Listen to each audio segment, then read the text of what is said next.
c'est la famille qui sont en danger, parce qu'à partir du moment où on a décidé de sexualiser les enfants dès leur plus jeune âge, on a compris que ça ne peut se faire que par-dessus l'autorité des parents, c'est-à-dire qu'on supprime l'autorité parentale. Et dans la mesure où on a caché cette abomination derrière une notion complètement mensongère qui consiste à parler de santé, la santé sexuelle, la santé sexuelle maintenant fait partie de la santé, on pourra poursuivre des parents pour maltraitance quand ils auront voulu mettre leurs enfants à l'abri d'une sexualisation précoce qui est véritablement au programme. Je veux dire, ça y est, dans les petites classes, on va apprendre des choses comme la sodomie, comme la masturbation, j'en témoigne, vous n'exagérez pas. Ah non, mais je donne dans mon livre toutes les références, tous les textes. Il faudra d'ailleurs en mettre un certain nombre en ligne. Les gens peuvent cliquer, ouvrir ces documents. Et je reviens sur cette idée de conspiration. Il y a une véritable conspiration ouverte. C'est pour ça qu'on ne la voit pas. C'est pas des gens qui se réunissent dans une cave, une conspiration avec une chandelle, un crâne, tout. La conspiration, elle se fait au plus haut sommet de l'État mondial. De 0 à 4 ans, la reproduction, la masturbation, oui, vous avez bien entendu, entre 0 et 4 ans, le plaisir lié à un contact physique, donc j'aimerais savoir comment on enseigne à un enfant le plaisir lié à un contact physique, les identités sexuelles, entre autres. Autre exemple, la liberté de pensée, d'opinion et d'expression en matière de sexualité, d'orientation sexuelle. Je vais rappeler que les pédophiles invoquent le fait d'avoir une orientation sexuelle et que comme jamais ces textes n'opposent une limite extrêmement ferme sur la pédophilie et la pédocriminalité et qu'au contraire ils invoquent une notion qui est celle du consentement de l'enfant, c'est vraiment problématique. Donc simplement, je reviens, liberté de pensée, d'opinion et d'expression en matière de sexualité, d'orientation sexuelle, d'identité de genre et de droits sexuels. Cette liberté ne devra pas rencontrer de limites quant à l'ordre public, la moralité publique, la santé publique et la sécurité publique qui sont considérées comme des notions discriminatoires. Je vous cite un autre passage. « Toute personne a le droit de s'engager librement et avec son plein consentement dans le mariage ou dans toute autre modalité de couple civil disponible à tout un chacun dans un contexte non discriminatoire et en tenant pleinement compte des capacités évolutives de l'enfant. L'enfant a donc un consentement et il peut se marier. D'ailleurs, ou former un couple.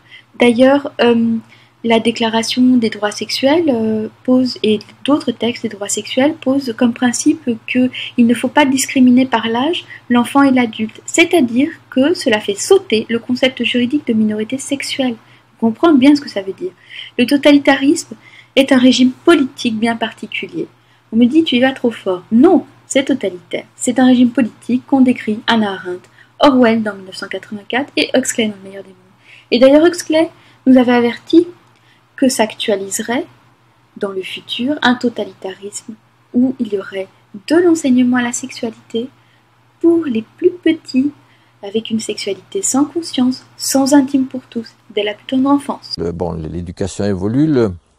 L'OCDE a programmé, envisage la fin de l'école telle qu'on la connaît en 2020. Donc c'est dans pas longtemps. Ah oui, c'est tout proche. Oui. Voilà, c'est-à-dire que c'est en train d'ailleurs de réforme en réforme, de perdre en tout cas, les formes que l'école avait lorsqu'on l'a créée. Il y a quelques mois, et j'ai fait à ce sujet une vidéo qui a eu un franc succès sur YouTube, une vidéo que j'ai faite avec Mediapresse Info, sur les droits sexuels. J'ai découvert dans le courant de l'été un texte absolument ahurissant, et non, c'est pas dans le courant de l'été, c'était au printemps dernier, un texte absolument ahurissant qui a été rédigé par la Fédération internationale du planning familial, International IPPF, et qui est tout à fait relayé par toutes les agences de l'ONU, qui s'appelle les droits sexuels, la déclaration des droits sexuels. Rien que le terme m'a choqué, parce que je vois pas ce que c'est qu'un droit sexuel. On a inventé les droits de l'homme, ensuite les droits de ceci, les droits de cela, le droit au logement, le droit à l'avortement, le droit à tout un tas de choses. Maintenant, le droit sexuel. Je suis allé regarder ce que c'était que les droits sexuels, après lecture et relecture à différentes reprises et de façon approfondie de ce texte, c'est le droit de jouir. Alors, qu'est-ce que c'est que le droit de jouir? Sans entrave ni temps mort. Sans entrave ni temps mort. Le droit, qu'est-ce que le droit vient faire là-dedans? Je veux dire, le droit, qui dit droit dit loi, qui dit loi dit juge, qui dit juge dit également réglementation, donc police pour le surveiller? Est-ce que il est au programme des grandes agences mondiales de mettre un policier derrière chacun de nous dès qu'il va s'agir de jouir? C'est en fait tout à fait ça qui se dessine. Cher Marion, oui. Il est interdit d'interdire. C'est quelque chose comme donc, ça. C'est plus compliqué que ça. Il est interdit d'interdire de jouir. Mais c'est plus compliqué que ça, c'est beaucoup plus pervers. Donc c'est effectivement l'intrusion d'un flic dans ma vie intime. Hein, on appelait ça la police des braguettes. Hein. Jean-Marie Le Pen a fait un jour, je crois, une sortie assez percutante là-dessus. Donc au titre du droit de jouir, on va avoir de nouvelles règles énoncées, et ces règles deviennent absolument épouvantables dès qu'elles vont s'appliquer aux enfants, parce qu'il est dit en long, en large et en travers, de la première à la dernière page de cette charte des droits sexuels, que les enfants y ont droit, mais est-il dit en fonction de leur capacité évolutive, ce qui ne veut rien dire. Alors, c'est surtout que si on donne, c'est le vase communicant, si on donne des droits aux enfants, on en retire aux parents. Ah ben c'est absolument évident. Je crois que c'est ce qu'il faut dire tout de suite. C'est exactement ce qu'il faut dire. Ce qu'on voit dans alors avec sous une fausse barbe qui s'appelle en fonction de la capacité évolutive de l'enfant, c'est-à-dire en fonction de son âge qui n'est déterminé nulle part, il est dit que on va donner aux enfants des droits qui vont passer par-dessus leurs parents. Ça, c'est une évidence. À partir du moment où on donne des droits aux enfants, c'est inscrit déjà dans la loi. Non, parce que les préconisations, mais les préconisations du planning familial sont des préconisations. Ça n'a pas encore force de loi. Mais on sait très bien que c'est comme ça que ça commence. C'est par des considérations comme ça qu'on est arrivé petit à petit. On prépare le terrain. On prépare le terrain, et c'est comme ça qu'on est arrivé au mariage des personnes de même sexe, au mariage pour tous. C'est parce que ça a été concocté dans des officines de ce genre, et qu'un jour c'est arrivé tout cuit dans des parlements où personne ne l'avait réclamé avant. Alors Marion, ce n'est pas encore passé dans la loi contraignante, coercitive, absolument, mais c'est passé dans les faits. Alors c'est tout à fait passé dans les faits. N'importe qui va sur Google peut trouver des photographies de jardins d'enfants, parce que ça s'adresse aux tout petits, ça commence à l'âge de 4 ans et peut-être même avant.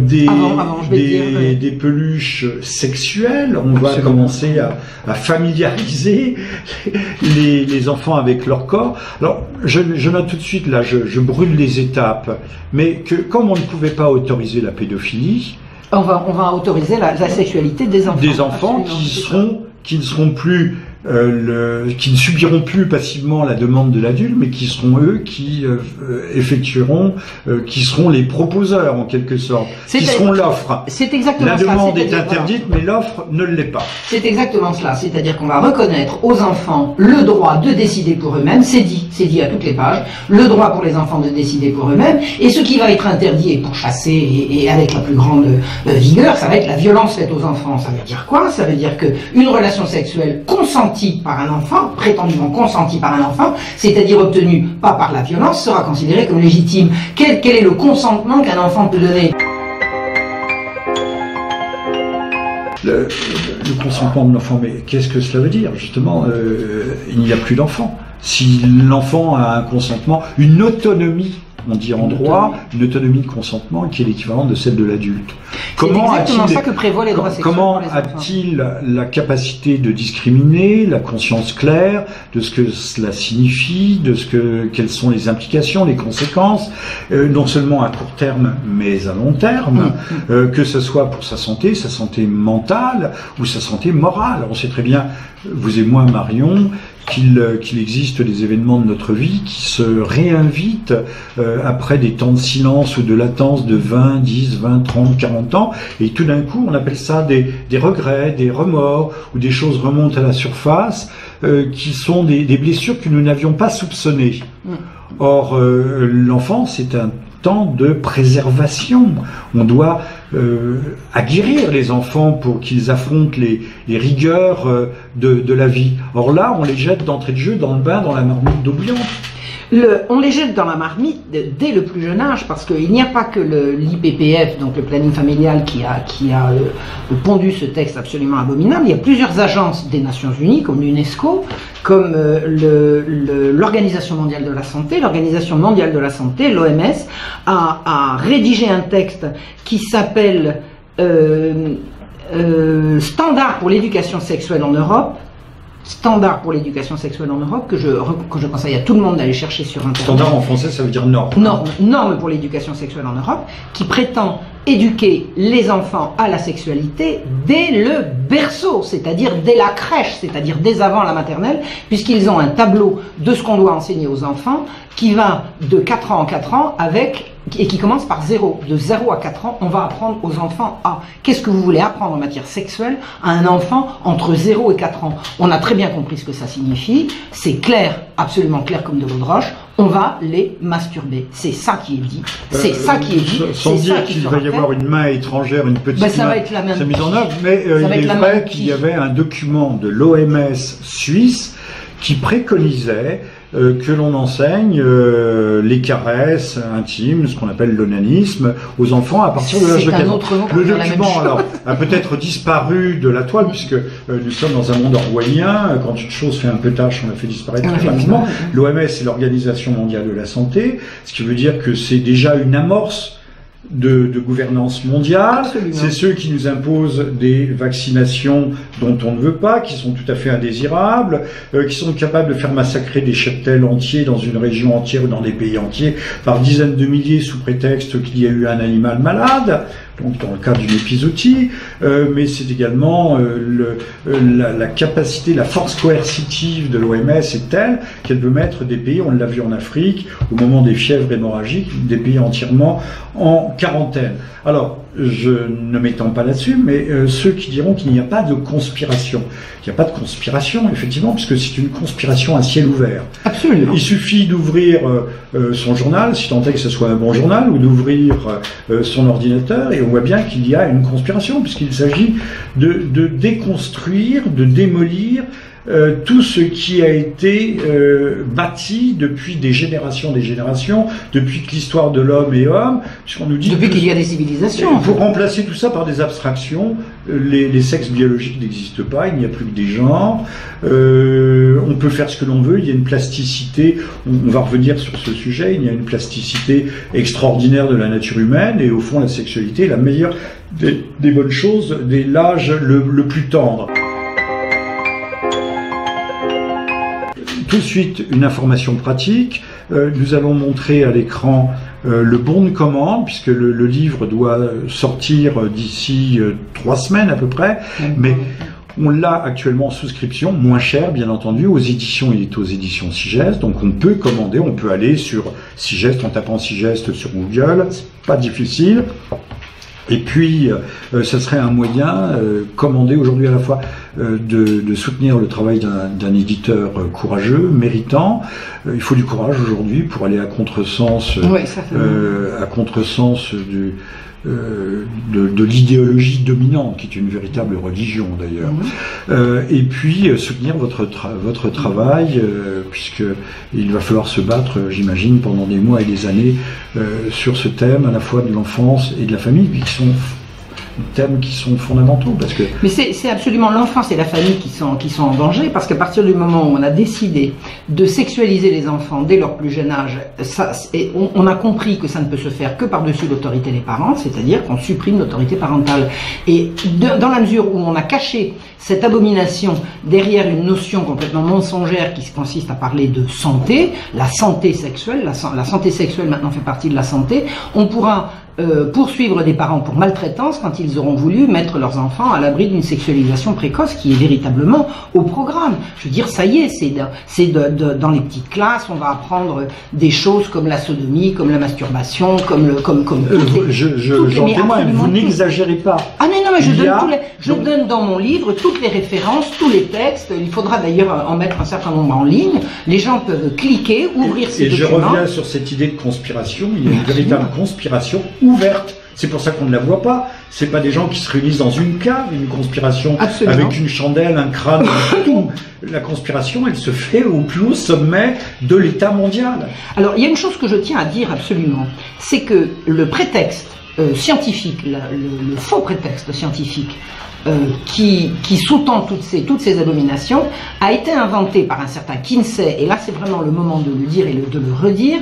Il n'y a de science en matière sexuelle reprise par toutes ces agences que de sciences émanant de l'Institut Kinsey. L'Institut Kinsey est l'institut qui est né des travaux d'un certain Alfred Kinsey, qui était un grand pervers sexuel, un entomologue. Un entomologiste, c'est ça. Il s'occupait des insectes. Il s'occupait des guêpes. Il s'occupait des guêpes. Il a été grassement payé pendant des années par l'Institut Rockefeller pour pondre des rapports absolument mensongers, manipulateurs, pour changer la morale publique. Et il a réussi à changer la morale publique. C'est lui qui est l'initiateur, par ses travaux, par ses pseudo-travaux, de ce qu'a été la révolution sexuelle, de ce qu'a été également la promotion de l'homosexualité qu'on peut voir absolument partout. Tout ça, ça démarre des rapports Kinsey. La fameuse théorie du genre.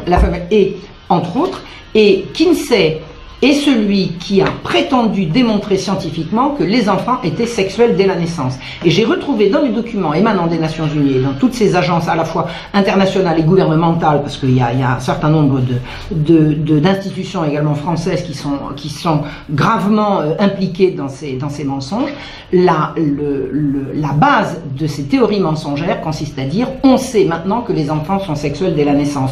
Or, cette affirmation, cette prétention provient de prétendus travaux effectués par Kinsey et un certain nombre de pédocriminels qui ont manipulé, violé, torturé des enfants, mais des centaines d'enfants, pendant des mois et des mois pour faire un rapport absolument tronqué consistant à dire les enfants sont sexuels dès la naissance, nous avons été témoins de leurs orgasmes. Les orgasmes étant les évanouissements, les hurlements et les spasmes de ces malheureux. Marion, voilà. Il faut replacer ça dans son contexte et dire que cela semble extravagant au jour d'aujourd'hui, mais que dans l'Amérique des années 30, là où le rapport Kinsey va prendre petit à petit place, c'est 40.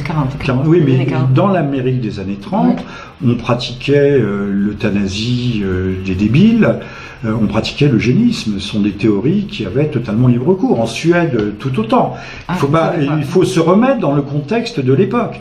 Que Kinsey n'est pas sorti tout seul, tout droit, armé du néant, mais qu'il avait eu un grand prédécesseur qui était Sigmund Freud, qui avait parlé à plusieurs reprises d'enfants pervers polymorphes, de l'enfant comme un pervers polymorphe, et qu'il y avait une école aux États-Unis qui s'appelait l'école de Francfort. Soit Marcuse, autres, mais il y a beaucoup d'autres. L'école de Francfort se développait, c'était des intellectuels, philosophes qui venaient de Francfort, qui avaient soi-disant fui le nazisme et qu'on a appelé plus tard l'école freudo-marxiste. Wilhelm Reich en faisait partie ?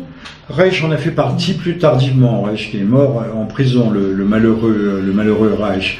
Mais il y avait Eric Fromm, toutes sortes de grands intellectuels qui ont créé la matrice d'ailleurs, la matrice intellectuelle, épistémologique, dans laquelle s'est inscrite plus tard la période de 68, qui naît directement de l'école de Francfort et de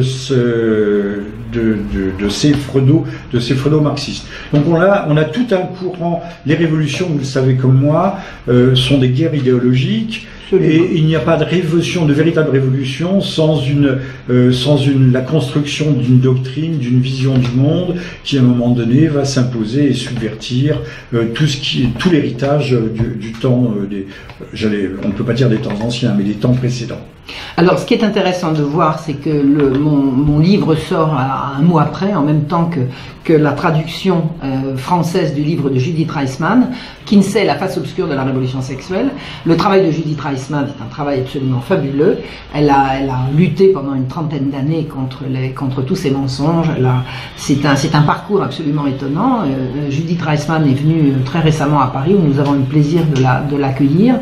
Et son livre démonte complètement l'escroquerie de la science du sexe telle qu'elle nous a été transmise par pseudo-science. On fait croire que c'est une science. Et tout est fondé là-dessus. Tout est fondé là-dessus. Le mot révolution sexuelle est important. Ce qui est important, c'est révolution. C'est une révolution. Il y a eu une révolution. C'est une révolution. C'est d'ailleurs la société est mise sans dessus dessous. Tout ce qui était à droite passe à gauche, tout ce qui était à gauche passe à droite. Tout ce qui était bien devient mal et tout ce qui était mal devient bien. Le normal devient pathologique. Aujourd'hui, si vous êtes contre l'avortement, contre le genre, contre le mariage pour tous, vous êtes un malade mental ou l'équivalent.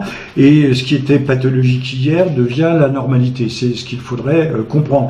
Alors, le problème, c'est que toutes ces transformations, ces bouleversements se font par petites touches, petit à petit, sans grande terreur. À part la terreur, quand même, il en existe une qui est la terreur intellectuelle. Ah, mais je crois que c'est devenu violent maintenant. Ça a été par petites touches, maintenant c'est violent. Que ce soit dans l'édition, on ne vous éditera pas. C'est pourquoi je soulignais le courage de votre éditeur. On ne vous éditera pas. Vous n'aurez pas accès aux grands médias. Vous ne pourrez pas défendre votre point de vue, vos points de vue. Il n'y aura qu'une parole et qu'une voix dominante qui s'imposera comme une nouvelle religion en quelque sorte, qu'on va retrouver dans la religion d'ailleurs de la laïcité. Alors il y a une chose très très importante à dire à propos de ces droits sexuels, parce que c'est à la base effectivement de tout ce bouleversement. Il est dit dès les premières pages du document que la sexualité doit être distinguée de la reproduction et la reproduction distincte de la sexualité, ce qui est une aberration. Et il faut ajouter, Marion, aberration il faut totale. ajouter non seulement de la reproduction et la sexualité, c'est-à-dire le jouir de l'acte procréatif, mais également de l'affectif. Complètement. On oublie, personne ne parle de l'affectif, mais quand on parle d'amour, souvent quand on parle d'amour, l'amour il s'aime, mais non, le contact de deux épidermes n'est pas forcément de l'amour. Absolument. Ce sont des poussées hormonales, mais l'amour c'est tout autre chose. Tout le monde ne ressent pas forcément l'amour.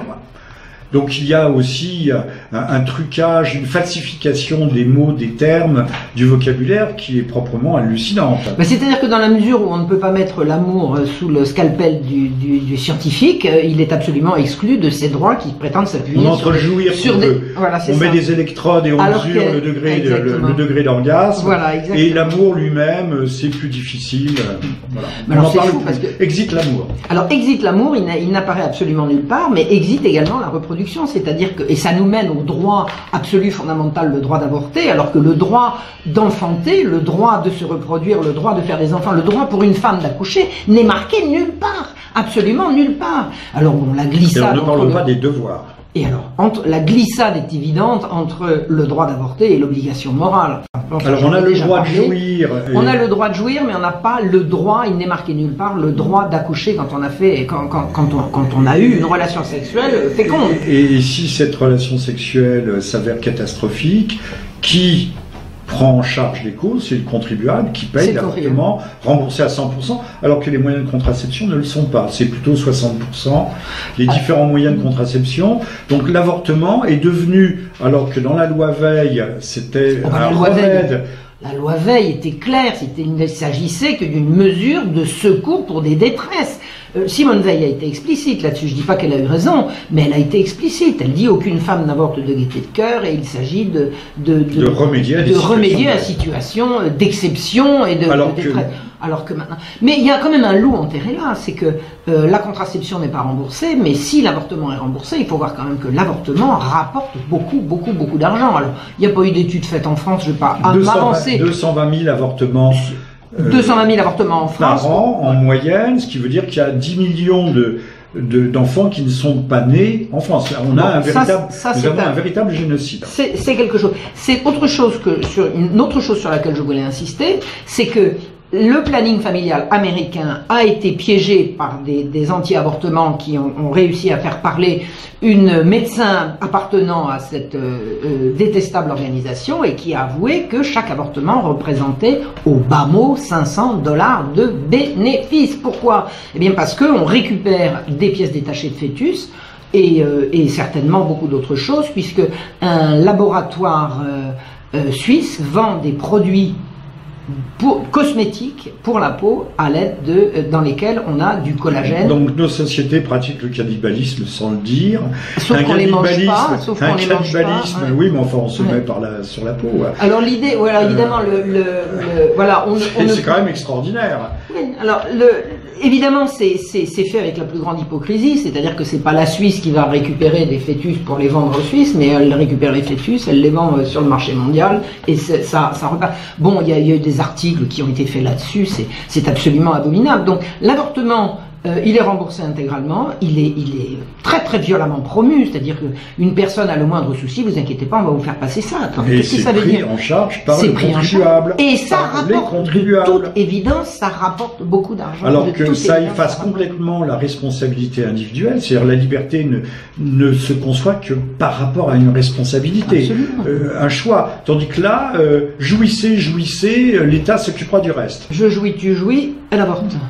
Elle avorte, voilà. Je jouis, tu jouis. Les garçons ne sont plus responsables, les filles ne sont plus responsables elles-mêmes de leurs actes. Et alors on dit, mais... et tout le monde applaudit. Et toutes ces malheureuses gamines qui sont enceintes, d'abord les malheureuses gamines, elles n'ont pas à avoir une vie sexuelle si elles sont pas capables d'en assumer les conséquences. Je veux dire, la vie sexuelle, je suis désolée, ça va avec la maturation, ça va avec l'engagement, ça va avec les sentiments, avec ça relève du sacré. Ça relève du sacré. Chez les humains, la vie sexuelle relève du sacré, de l'engagement et de la morale. Il est dit dans tous les documents qu'il faut absolument exclure la morale de toutes les décisions concernant la sexualité. Ah bon, attendez, la sexualité, ça se vit à deux. Il n'y a pas de vie sexuelle s'il n'y a pas de partenaire. Oui, mais de quelle morale parle-t-on? Alors, de quelle morale parle-t-on? Traditionnelle. Mais eux, ils introduisent une autre morale qui est la morale du jouir. En prétendant l'exclure. Non, c'est la santé. C'est pas au nom de la morale, c'est au nom de la santé. Puisque la santé, vous avez besoin de jouir pour être. Oui, c'est une idole. C'est une idole, exactement. Donc la vie sexuelle doit être vécue en dehors de toute morale, ce qui est une aberration totale. Il n'y a pas de vie sexuelle sans partenaire. Comment voulez-vous avoir tous les droits si vous ne faites pas intervenir la morale? C'est absolument impossible. C'est absolument impossible, sauf avoir le droit de violer.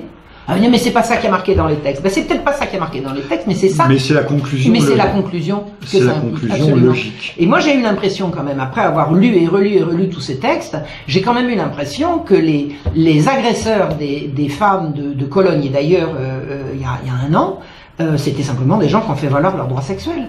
D'ailleurs, qu'est-ce qu'on aurait pu proposer à ces malheureux garçons? Attendez, tous ces pauvres garçons là qui avaient absolument un besoin de jouir irrépressible et qui n'avaient pas les moyens. Des garçons qui sont en bonne santé, jeunes en bonne santé, ils ont des besoins sexuels et alors ils n'ont pas le droit de violer. Bon, alors admettons qu'ils n'ont pas le droit de violer. Qu'est-ce qu'on va leur proposer? Eh bien, le commerce du sexe. On va légaliser la prostitution. Pourquoi pas? Mais c'est la conclusion, c'est la conséquence. Ou la propre prostitution de ces jeunes gens d'ailleurs. Et là on dit, alors c'est mieux, c'est quoi? C'est le progrès? C'est le progrès? C'est diabolique. C'est absolument diabolique. J'insiste, toute cette inversion morale qui va mener à la destruction de l'enfance, parce que les droits sexuels vont être reconnus à des enfants de plus en plus jeunes. On a vu, j'avais trouvé un texte émanant du CFAM, c'est-à-dire d'une agence CIS à New York, qui disait que les droits sexuels pourraient être reconnus à partir de l'âge de 10 ans. J'ai posé la question à Judith Reisman, elle me dit 10 ans, mais c'est déjà vieux, ma pauvre. Les droits sexuels vont à terme être reconnus à absolument tous les enfants, quel que soit leur âge. If we just look at the Group for the Advancement of Psychiatry, which is GAP, they said at age 7, the child should be responsible for sexual activity. Or, la sexualité n'a rien à voir avec l'enfance. L'enfance, c'est la période de la vie qui précède précisément la maturité sexuelle. Donc, il est hors de question de laisser passer ces abominations-là qui mettent non seulement l'enfance en danger, mais entièrement les familles. Les parents seront dépossédés de leur autorité sur leur enfant. La société, la civilisation. Nous allons nous arrêter là, chère Marion. C'est un thème que nous allons reprendre de façon récurrente avec vous. Il y aura matière. Je rappelle que le livre est actuellement en souscription, qu'on peut le commander maintenant à moindre prix, d'aller par exemple sur le site des éditions Sigeste et vous avez un bulletin à remplir pour pouvoir commander votre livre. Ce n'est que le premier d'une longue série sur ce drame, cette tragédie. Il faut l'appeler par son nom, qui doit nous mobiliser tous pour arrêter cette espèce de folie, ce naufrage qui s'annonce. Juste un mot tout à fait final pour dire qu'en fait le commerce, la marchandisation, non seulement des corps, mais la marchandisation tout court, programme aujourd'hui, je crois, à la télévision des séquences pour les enfants dès l'âge de 8 mois. Avant, c'était 2 ans, dès l'âge de 8 mois, donc dès l'âge de 8 mois, on va les habituer à être de bons téléspectateurs, puis de bons consommateurs et de bons commerçants, parce on sait que les enfants, dès le plus petit âge, influent fortement sur leurs parents pour tel ou tel type d'achat. Mais le commerce sexuel, dans tous les sens du terme, l'échange sexuel est un commerce, et là aussi c'est un domaine, un secteur qui peut s'avérer extraordinairement fructueux. Marion, merci infiniment. Je préciserai que j'ai préfacé votre livre avec Absolument. Le plus grand plaisir, le plus grand bonheur. Et pour mon honneur. Encore une fois, c'est un combat qui doit être le nôtre. Et qui s'annonce très long. Très long, très difficile. Et, très violent. Et je demande à toutes et à tous de vous aider dans ce combat, parce que nos faibles forces n'y suffiront pas. Je vous remercie. À très bientôt. Et meilleurs vœux. Meilleurs vœux à nouveau.